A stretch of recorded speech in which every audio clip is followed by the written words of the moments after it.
Hello everyone, my name is Ambassador Arikana Chiyombori-Quao. I am your former African Union Ambassador to the United States.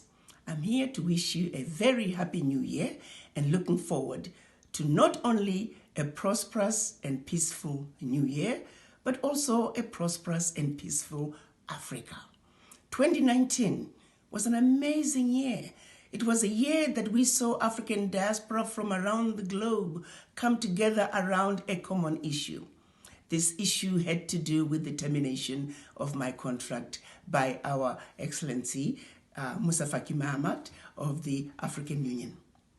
In a very resounding way, you send a message of your wishes and your desired, and you came together in a way that no one had ever seen. You see, the rule of divide and conquer has kept us from coming together and even standing our ground and defending our turf.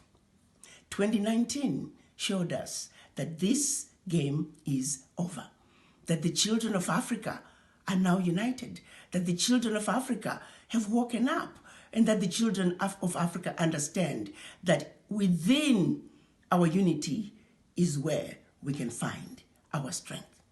In a resounding way, you let the world know that the children of Africa are coming together and that we are answering the call from our African heads of states to speak with one voice.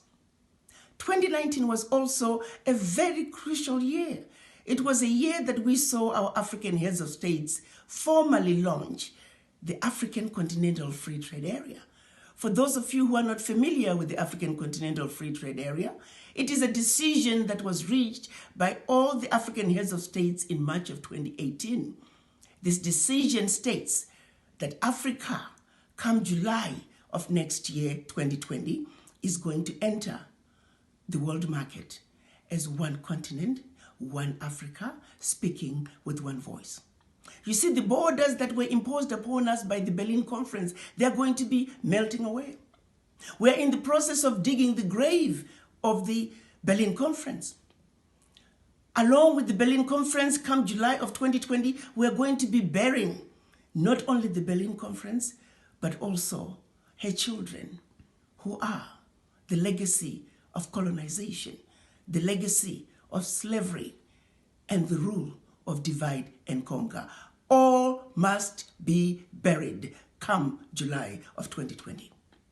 In order for us to build the Africa that we want, we must make sure that all three are buried, and in addition, we must have a serious conversation with the image in the mirror to undo the shackles of the mind. Once the shackles of the mind are gone, the children of Africa are ready to move in and take our Africa, our beloved continent, to her rightful place on the world stage. The African Continental Free Trade Area is going to be creating a workforce of 1.27 billion people, a combined GDP of $3 trillion, and a work environment, a business environment that you can establish yourself in one country and spread like wildfire throughout the continent. This is precisely what the business community on the continent and around the globe have been looking for. I'm calling this the unfinished business of the OAU. The unfinished business of our Pan-African fathers is now going to be completed come July of 2020. What this means is, come July 2020, the boundaries are going to melt away, which means others who have the finances, who have the capacity, such as the Chinese, such as the Europeans, they are ready to move into an Africa that is now going to be easy to do business.